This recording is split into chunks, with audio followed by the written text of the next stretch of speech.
Hello students. हम अपना chapter कर रहे थे पंचायती राज संस्थाओं का कार्मिक प्रशासन, जिसमें हम पंचायती राज संस्थाओं का कार्मिक प्रशासन से क्या तात्पर्य है और पंचायत राज में लोक सेवकों का वर्गीकरण किस प्रकार से है और पंचायत राज में लोक सेवकों की भर्ती किस प्रकार से की जाती है, इसके बारे में पढ़ चुके थे।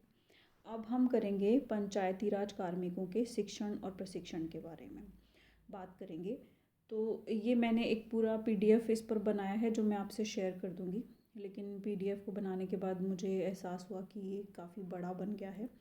तो जब इसका एक्सप्लेनेशन हम तैयार करेंगे तो मैं उसे 2 पार्ट में तैयार करूँगी, यानी कि पीडीएफ सेम रहेगी, यानी कि नोट्स ये सेम रहेंगे, लेकिन इसका एक्सप्लेनेशन मैं 2 पार्ट में तैयार करूँगी।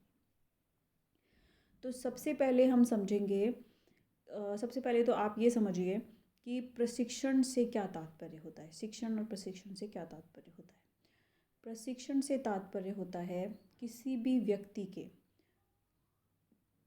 व्यक्ति की दक्षता, क्षमता और प्रभाविता में वृद्धि करने के लिए उसको किसी विशेष प्रकार के कौशल की जानकारी देना या ज्ञान में वृद्धि करना। यानी कि इसमें 2 बातें समाहित होती हैं प्रशिक्षण में।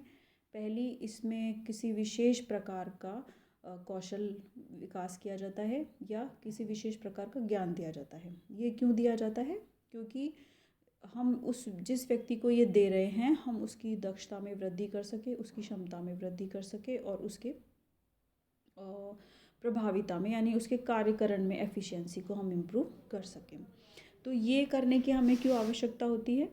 देखिए, पहली बात, कार्मिकों की कुशलता में वृद्धि की जा सकती है इससे, यानी कि वो जो भी काम कर रहे हैं। देखिए, गवर्नमेंट ऑर्गेनाइजेशंस जो होती हैं या जो भी ऑर्गेनाइजेशंस ही, गवर्नमेंट ज़रूरी नहीं है, किसी भी प्रकार की ऑर्गेनाइजेशंस हों, किसी काम को स्ट्रक्चर तरीके से करना हो तब उसके लिए ऑर्गेनाइजेशन यानी कि संगठन का गठन किया जाता है। उस संगठन के कुछ विशिष्ट उद्देश्य होते हैं, गोल्स होते हैं। उन उद्देश्यों को प्राप्त करने के लिए ही उसमें कार्मिक नियुक्त किए जाते हैं। तो कार्मिकों को ये बताए जाने की बहुत ज़रूरत होती है कि वो संगठन किस प्रकार के एनवायरनमेंट में काम कर रहा है, उस संगठन के क्या गोल्स हैं, उन गोल्स को अचीव करने के लिए किस प्रकार के प्रोसेस को वो ऑर्गेनाइजेशन फॉलो करेगा। तो ये सारी जानकारी दिए जाने के लिए ही उनको ट्रेनिंग दी जाती है। ये ट्रेनिंग में उनको कुछ जैसे स्किल्स सिखाई जा सकती हैं स्पेशल, या फिर उनको एनवायरनमेंट की नॉलेज पे जनरल ओरिएंटेशन भी दिया जा सकता है। तो इससे कार्मिकों की कुशलता में वृद्धि की जा सकती है। दूसरा, कार्मिकों को संगठन के उद्देश्यों से अवगत कराया जा सकता है कि ऑर्गेनाइजेशन जिसमें वो काम कर रहे हैं उसके क्या गोल्स हैं। कार्मिकों को उनके दायित्व और उनके कार्यों से परिचित कराया जाता है, यानी कि उनकी क्या ड्यूटीज़ हैं और उन ड्यूटीज़ को पूरा करने के लिए उन्हें किस प्रकार से कार्य करना है। उसके अलावा जब कोई भी किसी उद्देश्य के लिए काम करता है, किसी प्रोसेस को फॉलो कर रहा होता है, तो उससे संदर्भ में उसको कुछ डिसीजंस भी लेने होते हैं। तो वो जो कार्मिक हैं वो संगठन में उपयुक्त समय पर उचित निर्णय किस प्रकार से लेंगे, इसके भी वो ट्रेनिंग जो है उन्हें योग्य बनाती है। तो ये ट्रेनिंग होती है। ट्रेनिंग से क्या मतलब होता है और ट्रेनिंग क्यों आवश्यक होती है। उसके बाद में ट्रेनिंग देने के लिए फिर से ऑर्गेनाइजेशंस बनाई जाती हैं। तो देखिए, मैंने जो 3 बना रखे हैं, ये बेसिकली राजस्थान में पंचायती राज के लिए प्रशिक्षण संस्थान हैं 3 मुख्य रूप से, जिनमें एक है इंदिरा गांधी पंचायती राज एवं ग्रामीण विकास संस्थान जयपुर, दूसरा है ग्रामीण विकास के लिए राष्ट्रीय संस्थान हैदराबाद, और तीसरा है हरिश्चंद्र माथुर राजकीय लोक प्रशासन संस्थान जयपुर। तो इनके बारे में हम थोड़ा थोड़ा जानकारी देना चाहेंगे। अच्छा, इससे पहले मैं आपको एक चीज़ और बताना चाहती हूँ कि पंचायती राज में ट्रेनिंग की शुरुआत क्यों हुई। ये वैसे आपको लिखना कहीं नहीं है, लेकिन आपका जानना इम्पॉर्टेंट है कि ग्रामीण विकास के लिए या पंचायती राज के लिए स्पेसिफिकली ट्रेनिंग देने की ज़रूरत क्यों महसूस की गई। हमारे यहाँ सामुदायिक विकास कार्यक्रम और राष्ट्रीय नेशनल एक्सटेंशन सर्विसेज की शुरुआत की गई थी। पंचायती राज की जब शुरुआत हुई तब ये जवाहरलाल नेहरू का एक बहुत ही महत्वाकांक्षी प्रोग्राम था ग्रामीण विकास के लिए। क्योंकि ये प्रोग्राम अब ख़त्म कर दिया गया है, इसीलिए मैं आपको इसके बारे में बहुत ज़्यादा डिटेल में नहीं बताऊंगी।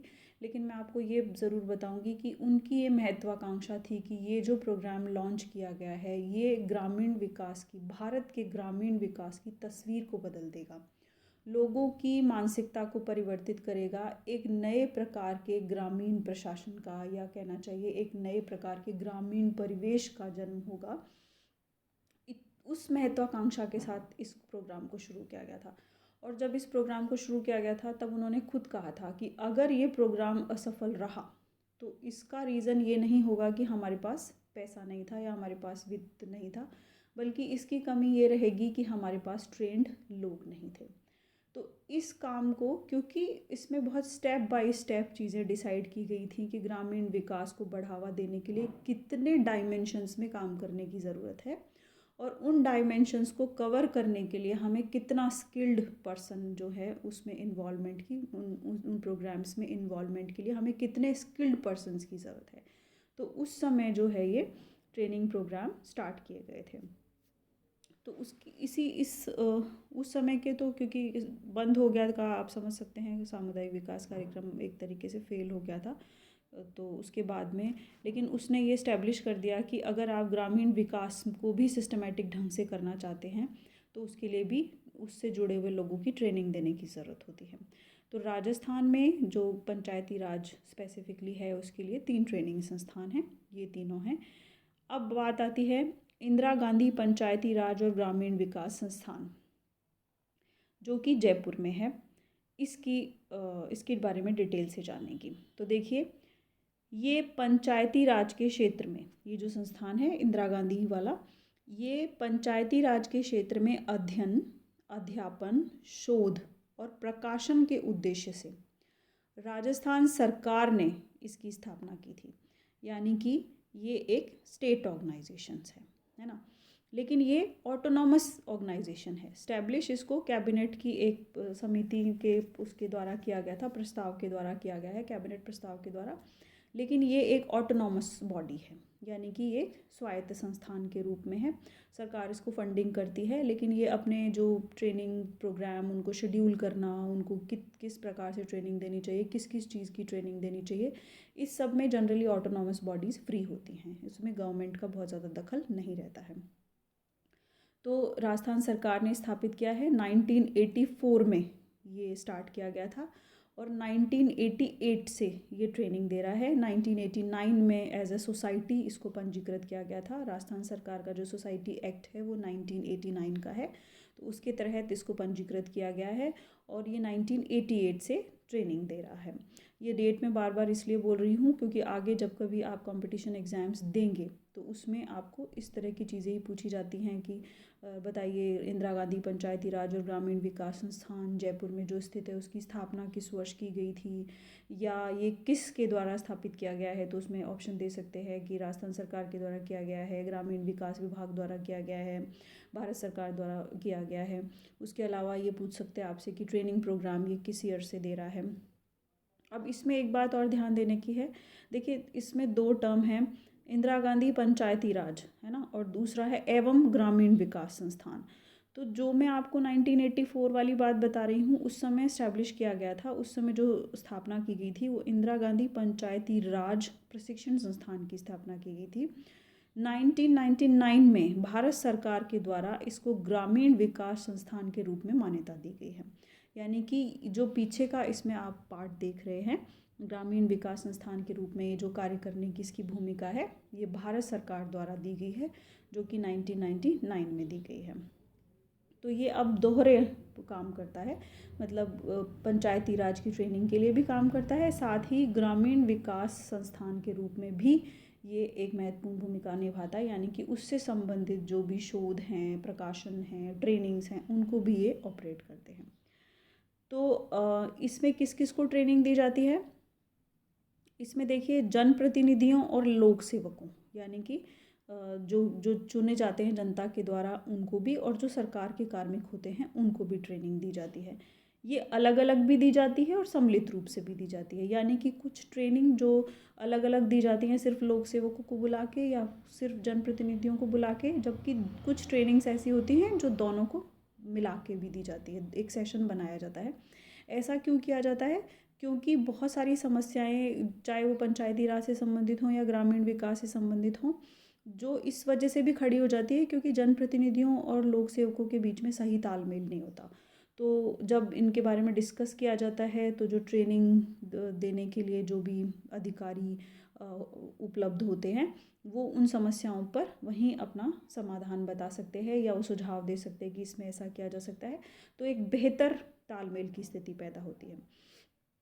तो इस संबंध में इस संस्थान में पंचायती राज में जो नव नियुक्त लोक सेवक होते हैं, जैसे कि हमने नियुक्ति के जब भर्ती के समय पढ़ा था तो मैंने आपको बताया था कि पंचायती राज में कुछ कार्मिकों को डेपुटेशन पे भी रखा जाता है। तो जो डेपुटेशन से आते हैं, इसका मतलब अपने मूल विभाग में वो कुछ और काम कर रहे होते हैं। तो जब वो पंचायती राज संस्थान के लिए काम करने आते हैं तो उनके लिए ओरिएंटेशन सेशंस रखे जाते हैं।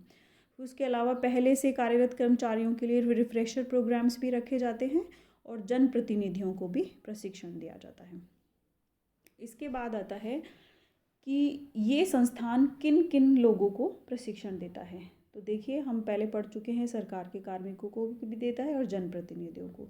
तो लोक सेवकों में ये जिला परिषद के कार्यकारी अधिकारी, जो कि मैं आपको बता चुकी हूँ पहले ही कि जो नवनियुक्त IAS ऑफिसर्स होते हैं उन्हें जनरली जिला परिषद का कार्यकारी अधिकारी बनाया जाता है। तो उनको एज अ मॉड्यूल ट्रेनिंग ग्रामीण विकास में रखा जाता है, तो उस समय उनको ट्रेनिंग दी जाती है। उसके अलावा विकास अधिकारियों को, प्रसार अधिकारियों को, लेखाकार और सहायक लेखाकारों को और सहायक अभियंताओं को भी ट्रेनिंग दी जाती है। फिर जनप्रतिनिधियों में पंचायती राज में जो महिला और पुरुष जनप्रतिनिधि होते हैं, उनमें जिला प्रमुख हैं, उप प्रमुख हैं, प्रधान हैं, उप प्रधान हैं, सरपंच आदि हैं। उनके लिए ये संस्थान आगमन, आमुखीकरण और पुनश्चर्या प्रशिक्षण कार्यक्रम आयोजित करता है। यानी कि ये ओरिएंटेशन, इंडक्शन और रिफ्रेशर्स प्रोग्राम भी ऑर्गेनाइज करता है। ये इन 3 चीज़ों में क्या अंतर होता है? ओरिएंटेशन प्रोग्राम देखिए, जब कोई भी व्यक्ति किसी संस्थान में काम करने के लिए एंटर करता है या किसी भी कार्य को करने के लिए नियुक्त किया जाता है, तो उसको ये बताया जाता है कि आप जिस ऑर्गेनाइजेशन में काम कर रहे हैं वो किस प्रकार के एनवायरनमेंट में काम करता है, उसका पॉलिटिकल एनवायरनमेंट कैसा है, उसका सोशल एनवायरनमेंट कैसा है, उसका इकोनॉमिक एनवायरनमेंट कैसा है, उसका जो इन्फॉर्मेटिव एनवायरनमेंट है वो किस प्रकार से स्ट्रक्चर किया गया है। तो ये जो सारी जानकारियाँ दी जाती हैं, ये इन्हें कहते हैं ओरिएंटेशन प्रोग्राम। इंडक्शन प्रोग्राम क्या होते हैं? इंडक्शन प्रोग्राम जो आपको काम करने के लिए सौंपा गया है, जो आपकी ड्यूटी है, उस काम को करने के लिए आपको कौन कौन से प्रोसेस फॉलो करने होते हैं और वो प्रोसेसेस में आप कितने ट्रेंड होते हैं, वो आपको इंडक्शन प्रोग्राम में सिखाया जाता है। जैसे मान लीजिए ग्रामीण विकास से संबंधित अगर कोई प्रसार अधिकारी हैं, जो विकास अधिकारी हैं, तो उनको ये बताया जाता है कि राजस्थान के लेखा के बारे में उन्हें किस प्रकार की जानकारी होनी चाहिए, राजस्थान की वित्तीय व्यवस्था के बारे में उन्हें क्या जानकारी होनी चाहिए। उसके अलावा सरकार के जो और रूल्स और रेगुलेशंस बने होते हैं गवर्नमेंट के, जो विकास अधिकारियों से संबंधित होते हैं, वो सारे उन्हें इंडक्शन प्रोग्राम में जानकारी दी जाती है। रिफ्रेशर्स प्रोग्राम क्या होते हैं? रिफ्रेशर प्रोग्राम जो कार्मिक पहले से किसी संगठन में काम कर रहे हैं, तो कुछ समय बाद हर संगठन का एनवायरनमेंट चेंज हो जाता है, कुछ नए रूल्स और रेगुलेशंस आ जाते हैं, कुछ नई प्रकार की परिस्थितियां भी बन जाती हैं, कुछ चेंजेस आ जाते हैं सोसाइटी के लेवल पे, पॉलिटिकल लेवल पे। तो उनको ये ट्रेनिंग रिफ्रेशर के थ्रू बताया जाता है कि आप जो काम कर रहे हैं उसमें नए चेंजेस किस प्रकार के आए हैं। तो ये आपके पंचायती राज ग्रामीण इंदिरा गांधी पंचायती राज और ग्रामीण विकास संस्थान जयपुर के बारे में जानकारी है।